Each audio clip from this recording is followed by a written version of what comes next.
Name अस्सलाम वालेकुम students, how are you. उम्मीद है आप लोग ठीक ठाक होंगे। आज मैंने आपको सिखाना है कि इक्वेशंस को कैसे कंप्लीट करते हैं और बैलेंस करते हैं। इक्वेशंस काफ़ी हद तक जो है कंप्लीट हुई हैं, लेकिन हमने इनको बैलेंस करना है। बैलेंस करने का मतलब है कि इस तरफ जितने कैल्शियम है उस तरफ भी उतने ही कैल्शियम होने चाहिए। रिएक्टेंट्स में जितने हाइड्रोजन्स हैं प्रोडक्ट्स में भी उतने हाइड्रोजन होने चाहिए। रिएक्टेंट्स में जितने क्लोरीन्स हैं प्रोडक्ट्स में भी उतने क्लोरीन्स होने चाहिए। सबसे पहले मैं कोई आसान सी इक्वेशन आपको करके देती हूँ, फिर हम ऊपर चलते हैं। आप ज़रा देखें, ये फीरस है।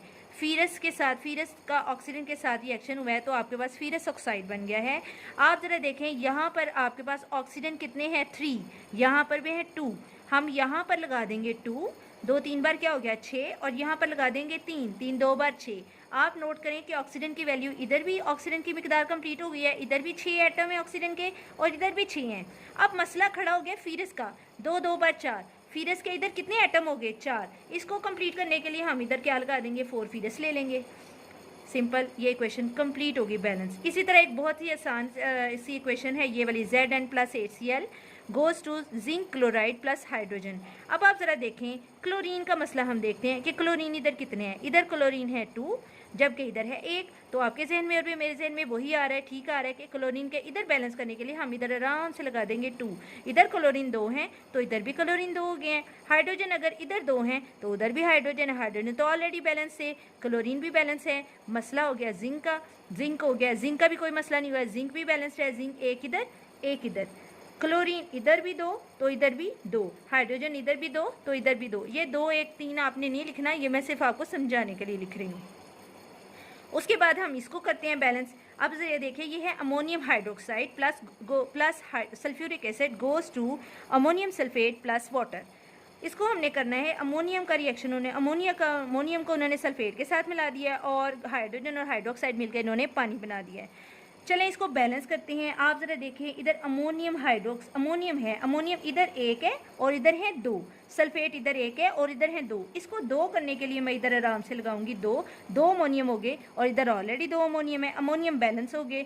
सल्फेट इधर 1 है तो इधर भी 1 है, वो भी बैलेंस हो गए। हाइड्रोजन का मसला खड़ा हो गया। हाइड्रोजन इधर 2 है तो इधर भी 2 हैं। 2 और 2 कितने हो गए 4, जबकि इस तरफ हमारे पास सिर्फ 2 ऑक्सीजन है, 2 हाइड्रोजन है। हाइड्रोजन को बैलेंस करने के लिए 2 2 बार क्या हो गया 4। यहाँ पर हाइड्रोजन हो गए 4 और रिएक्टेंट्स भी हाइड्रोजन है 2 इधर और 2 इधर, यानी कि हाइड्रोजन बैलेंस हो गए हैं। अब हम देखते हैं कि क्या हमारा पानी भी पूरा हुआ है, पानी की मालिक्यूल पूरे हुए हैं। ये तो सल्फेट था ना, ये तो पूरा SO4 हमने इधर लगा दिया, इस ऑक्सीजन को नहीं हमने देखना। यहाँ पर ऑक्सीजन के एटम है 2, तो आप ज़रा देखें 2H2O, यहाँ पर भी ऑक्सीजन क्या हो गया बैलेंस, यानी कि हमें खुद से लगाना पड़ा है सिर्फ एक दफ़ा 2 इधर और एक दफ़ा 2 इधर। जो बैलेंस इक्वेशन है वो इस तरह होगी, मैं एक दफ़ा आपको लिख के दिखा दूँ। Ammonium hydroxide plus sulphuric acid goes to ammonium sulfate plus water. इसके बाद है जी हमारे पास सोडियम ब्रोमाइड है प्लस क्लोरीन है। ये तीनों इक्वेशंस मैं करवा चुकी हूँ, अब मैं ऊपर वाली 2 करवाऊंगी। Sodium bromide plus chlorine goes to sodium chloride plus bromine. बहुत ही आसान इक्वेशन है ये। ज़रा देखें, क्लोरीन को बैलेंस करते हैं। क्लोरीन इधर कितने हैं 2 तो उधर है 1। 2 करने के लिए मैं इधर लगा दूंगी 2 क्लोरीन हो गए, 2 ही सोडियम हो गए। अब सोडियम को बैलेंस करना है। सोडियम इधर 1 है और इधर 2 है। सोडियम इधर 2 है और इधर 1 है। 2 करने के लिए मैं इधर भी 2 लगाऊंगी, इधर भी 2 लगाऊंगी। आप जरा देखें, 2 ही सोडियम इधर है, 2 क्लोरीन इधर है और 2 ही क्लोरीन इधर है। सोडियम भी बैलेंस, क्लोरीन भी बैलेंस। सोडियम ब्रोमीन के 2 मालिक्यूल इधर है, ब्रोमीन, क्योंकि ये वाला जो 2 है ये सोडियम के लिए भी है और ब्रोमीन के लिए भी है। 2 ब्रोमीन इधर है और 2 ही ब्रोमीन इधर है और ये इक्वेशन बिल्कुल कंप्लीट और बैलेंस्ड है। लास्ट वन है हमारे पास, हमने देखना है क्लोरीन इधर कितने हैं, प्रोडक्ट्स में क्लोरीन कितने हैं। जो इक्वेशन से पहले फार्मूलाज होते हैं उनको हम कहते हैं रिएक्टेंट्स, और इक्वेशन के बाद जो हमारे पास हासिल होते हैं उनको हम कहते हैं प्रोडक्ट्स। बैलेंस्ड इक्वेशन वो होती है जिसमें रिएक्टेंट्स और प्रोडक्ट्स में एटम की तादाद सेम हो और बराबर हो। क्लोरीन इधर 2 हैं, इधर 2 करने के लिए मैं इधर लगा दूंगी 2 क्लोरीन हो गए।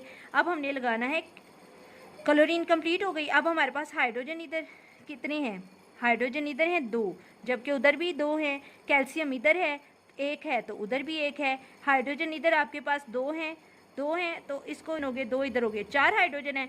4 हाइड्रोजन को बैलेंस करने के लिए हम इधर लगा देंगे 2, 4 हाइड्रोजन और इधर भी 4 हाइड्रोजन।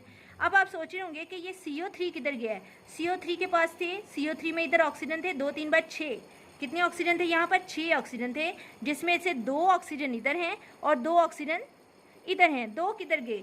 कार्बन को बैलेंस करने के लिए मैं इधर लगाऊंगी 2 CO2। एक दफ़ा फिर मैं शुरू से इक्वेशन ये आपको समझा देती हूँ। कैल्शियम है और ये क्लोरीन है। क्लोरीन को बैलेंस करने के लिए इधर 2 क्लोरीन थे, मैंने इधर 2 लगा दिया, तो दोनों तरफ से इक्वेशन बैलेंस हो गई। हाइड्रोजन, ये वाला कैल्शियम उधर भी एक था, इधर भी एक था, कैल्शियम बैलेंस था। हाइड्रोजन कार्बोनेट, हाइड्रोजन जो थे 2 इधर लगाए, 2 हाइड्रोजन ये थे और 2 हाइड्रोजन ये थे, 2 2 बार 4, 4 हाइड्रोजन ये और 4 ये, हाइड्रोजन भी बैलेंस है। मसला पैदा हुआ है CO3 का, CO3 और बाहर लिखा हुआ था 2, 2 3 बार 6, इसका मतलब है इसमें 2 कार्बन है और 6 ऑक्सीजन है। 2 कार्बन में से ये 2 कार्बन मैंने इधर लगाए, 2 2 बार 4 ऑक्सीजन, 4 ऑक्सीजन ये हो गए और 2 ये इधर, ऑक्सीजन 6 इधर है और 6 ये उधर हो गया। इक्वेशन बिल्कुल बैलेंस है। अगर आपको मेरी इक्वेशंस बैलेंस करने की समझ आई है तो प्लीज़ मेरे चैनल को सब्सक्राइब भी करें और शेयर भी करें।